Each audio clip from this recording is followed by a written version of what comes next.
Hello students, welcome to my YouTube channel geography guru. आज हम पढ़ने और समझने वाले हैं क्लास 9th हिंदी की वर्कशीट नंबर 36 यानी कि 36 को। आज की वर्कशीट काफ़ी आसान है। एक ऐसी कला यानी रचनात्मक लेखन की हम बात करेंगे इस वर्कशीट में जो आपको पहले से पता है। आप जब तीसरी क्लास में थे तब से आपने लिखना शुरू किया होगा। वो है निबंध लेखन, जिसको आप अनुच्छेद भी बोल देते हो, जिसको आप लेख भी बोल देते हो, और इंग्लिश में इसको आप ऐसे राइटिंग बोलते हो या पैराग्राफ राइटिंग बोलते हो। तो अनुच्छेद लेखन है वो गद्य में आता है। पद्य होता है जैसे कविता होती है और गद्य होता है जैसे आप कहानी पढ़ते हो। तो ये अनुच्छेद लेखन कैसे किया जाता है यानी निबंध लेखन कैसे होता है, किन किन बातों को ध्यान में रखना होता है, और साथ ही साथ हम एक अनुच्छेद एक निबंध है वो लिख करके अभ्यास भी करेंगे इस वर्कशीट में। चलिए शुरुआत करते हैं। जैसा कि आप अपनी स्क्रीन के ऊपर देख पा रहे हैं, ये हमारी वर्कशीट संख्या 36 यानी कि कार्यपत्रक संख्या 36 है। हमारा विषय हिंदी है और आज की दिनांक है 25 सितंबर 2020। निबंध गद्य लेखन की एक विधा होती है, यानी कि निबंध भी गद्य लेखन का ही एक भाग है। इसका शाब्दिक अर्थ होता लेख। जैसा हम समाचार पत्रों में देखते हैं लेख लिखे होते हैं, वह व्याख्या जिनमें अनेक मतों का संग्रह हो उसे हम लेख कहते हैं या निबंध कहते हैं। इसमें किसी विषय पर हम अपने विचारों को लिखित रूप में एक विशेष क्रम में अभिव्यक्त करते हैं। जैसे हमने किसी पर्व के बारे में लिखना है या हमें किसी मुद्दे के बारे में लिखना है, हमने लिखना है कोरोना के बारे में, तो हम जो लिखेंगे एक विशेष क्रम में, तो वो क्या कहलाएगा, वो निबंध कहलाएगा। जैसे आप बचपन से लिखते आ रहे होंगे, ईद के ऊपर, त्यौहार के ऊपर, ईद या दिवाली या होली के ऊपर आप लिखते आए हैं, या हमारे राष्ट्रीय पर्व है जैसे स्वतंत्रता दिवस है, गणतंत्र दिवस है या गांधी जयंती, उनके ऊपर आपने निबंध लिखे होंगे। तो कई विषय हैं जिन पर हम निबंध लिखते हैं। तो निबंध में क्या लिखना होता है, अपने क्रम, एक विशेष क्रम को हमें ध्यान में रखना होता है और उसमें अपने विचार लिखने होते हैं। इसमें हमारे विचार बिखरे हुए नहीं होने चाहिए बल्कि संतुलित होने चाहिए। निबंध स्पष्ट होना चाहिए। इसमें हम उदाहरण दे सकते हैं, लेकिन ये नहीं कि सिर्फ उदाहरण ही याद रहे, हम मेन जो मुख्य हमारा मुद्दा है वो भूल जाएं। तो विचार है वो स्पष्ट होना चाहिए। निबंध क्रमशः कुछ भागों में बंटा होता है। उसके 4 अंग होते हैं। सबसे पहले उसका शीर्षक होता है। शीर्षक किस लिए दिया जाता है, ताकि पहले से हमें पता चल जाए कि ये किस विषय में है। उसके बाद प्रस्तावना या भूमिका होती है। प्रस्तावना या भूमिका में हम थोड़ा बहुत उस विषय के बारे में बताते हैं। जैसे हमें लिखना है, मान लीजिए गणतंत्र दिवस के बारे में, तो हम थोड़ा बहुत बताएंगे कि गणतंत्र दिवस क्या है और क्यों मनाया जाता है। उसके बाद हम विस्तार में बताएंगे, विस्तार में जाएंगे जो बीच का भाग रहेगा, और अंत में क्या करते हैं, हम उपसंहार या उसको हम निष्कर्ष बोलते हैं। अंत में हम किसी भी मुद्दे के ऊपर जो हमने निबंध लिखा उसका निष्कर्ष निकालते हैं। जैसे प्रदूषण की समस्या, तो सबसे पहले तो हम बताएंगे प्रदूषण की समस्या, उसका शीर्षक लिखेंगे, ये हमारा शीर्षक हो गया। उसके बाद हम लिखेंगे प्रदूषण क्या होता है, ठीक है। उसके बाद प्रदूषण की समस्या कैसे है, कहाँ है, क्यों है, ये हम बीच के भाग में लिखेंगे। और अंत में हम बात करेंगे कि प्रदूषण की समस्या बड़ी गंभीर समस्या है और इससे निपटने के उपाय क्या क्या हो सकते हैं, हमारी क्या जिम्मेवारियाँ हो सकती है। तो ये होगा निष्कर्ष। तो इस प्रकार से हमें लिखना होता है। इसके 4 अंग होते हैं। निबंध में प्रस्तुत विचारों के संदर्भ में किसी कहानी के अंश भी हम बीच में डाल सकते हैं, या प्रचलित घटना है वो उदाहरण भी हम निबंध में दे सकते हैं, या किसी कविता की पंक्ति को भी हम उदाहरण के रूप में शामिल कर सकते हैं।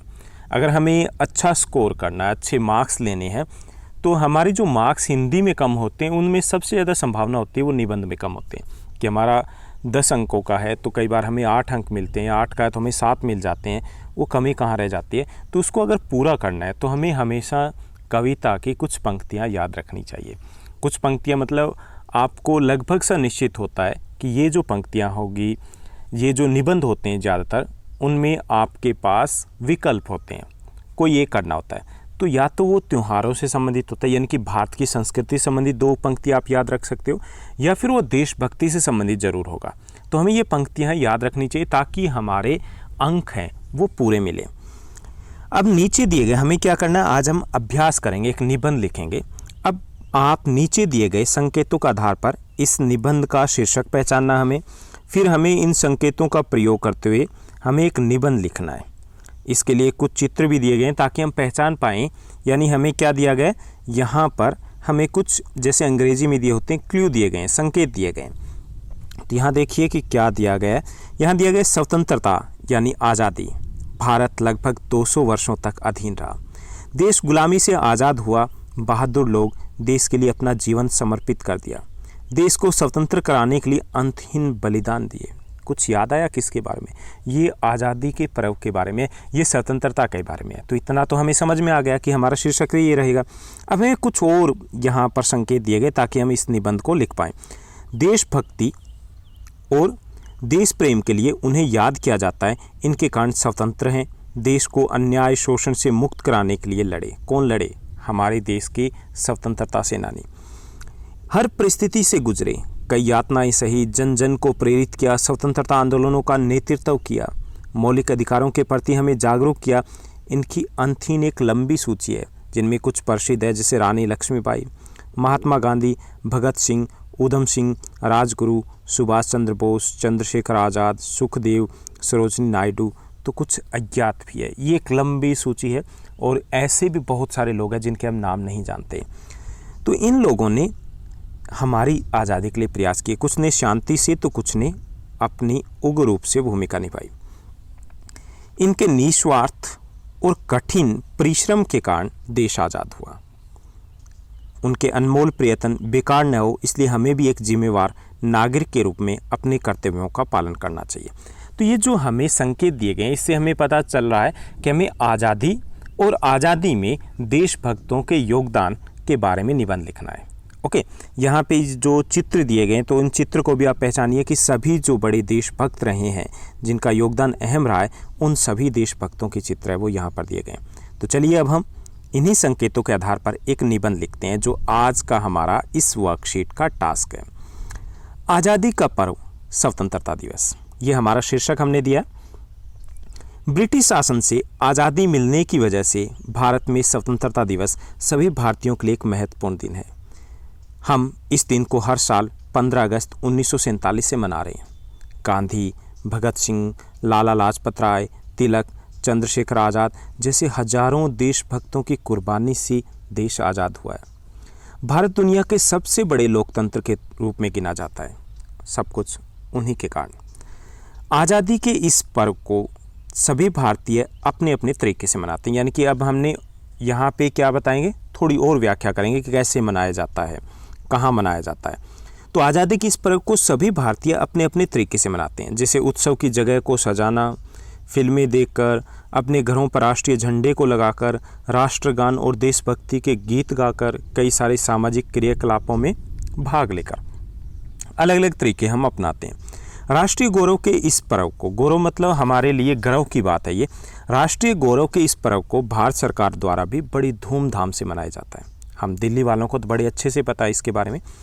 इस दिन भारत के वर्तमान प्रधानमंत्री द्वारा दिल्ली के लाल किले पर झंडा फहराया जाता है और उसके बाद इस उत्सव को और ख़ास बनाने के लिए भारतीय सेना द्वारा परेड, विभिन्न राज्यों की झांकियों की प्रस्तुति, राष्ट्रगान की धुन के साथ पूरा वातावरण देशभक्ति से सरोबार हो जाता है। राज्यों में भी, ये तो दिल्ली की बात हुई, यानी कि केंद्रीय सरकार कैसे मनाती है, तो कहाँ पर होता है सारा कार्यक्रम, ये लाल किले पर होता है, ये हमने बताया। अब राज्यों में भी स्वतंत्रता दिवस को इसी उत्साह के साथ मनाया जाता है, जिसमें राज्यों के राज्यपाल और मुख्यमंत्री जो मुख्य विशिष्ट अतिथि है उनके तौर पर होते हैं।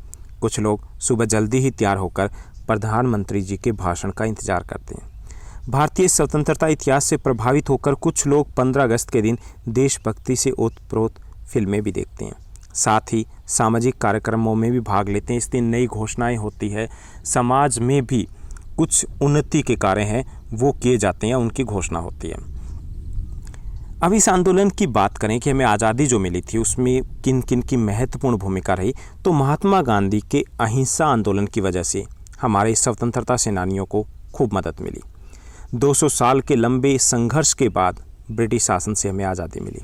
स्वतंत्रता के लिए किए गए कड़े संघर्ष ने उत्प्रेरक का कार्य किया, जिसने ब्रिटिश शासन के खिलाफ अपने अधिकारों के लिए हर भारतीय को एक साथ जोड़ा, चाहे वो किसी भी धर्म के हो, वर्ग के हो, जाति के हो, संस्कृति के हो, परंपरा के हो, सब लोगों ने मिलकर के संघर्ष किया।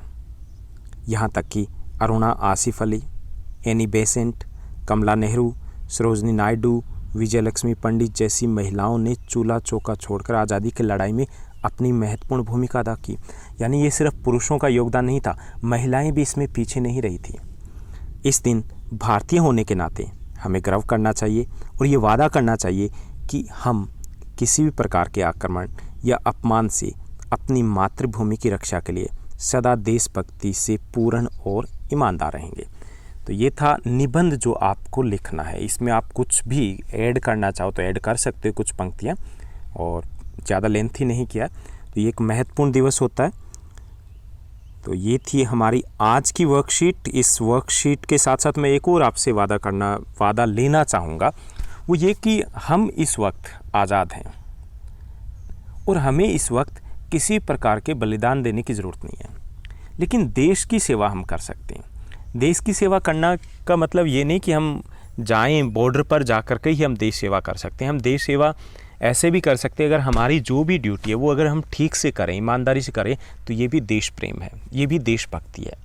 इसके लिए हमारा इस वक्त जो योगदान है वो ये है कि कई बार हमारे इस व्हाट्सएप पर, मोबाइल पर कुछ ऐसे मैसेजेस आते हैं जो देश की एकता के खिलाफ होते हैं, जो देश के इन नेताओं के, जो जिन्होंने देश की आज़ादी में योगदान दिया, उनके खिलाफ होते हैं। क्यों आते हैं वो?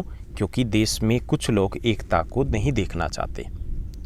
तो वो जो मैसेजेस होते हैं, कई बार हम जैसे किसी भी स्वतंत्रता सेनानी के बारे में लिख दिया गया और हम बिना देखे उसको फॉरवर्ड कर देते हैं। अगर ऐसा करते हैं तो हम उन देशभक्तों का अपमान करते हैं, क्योंकि उन्होंने उन परिस्थितियों में बड़ा योगदान दिया था। हो सकता है हम किसी के विचारों से सहमत ना हो, लेकिन हमें उनका अपमान करने का हक नहीं है। तो एक वादा ये भी कीजिए कि हम किसी भी देशभक्त के बारे में अगर कोई ऐसा मैसेज आता है, तो अगर हमें सही से नहीं पता कि ये सही या गलत है, तो उसको हम फॉरवर्ड नहीं करेंगे। तो इस वर्कशीट में बस इतना ही। आप इस चैनल को लाइक, शेयर, सब्सक्राइब ज़रूर कीजिएगा और हाँ, एक छोटा सा कमेंट भी कीजिएगा। Thank you, bye bye, have a nice day.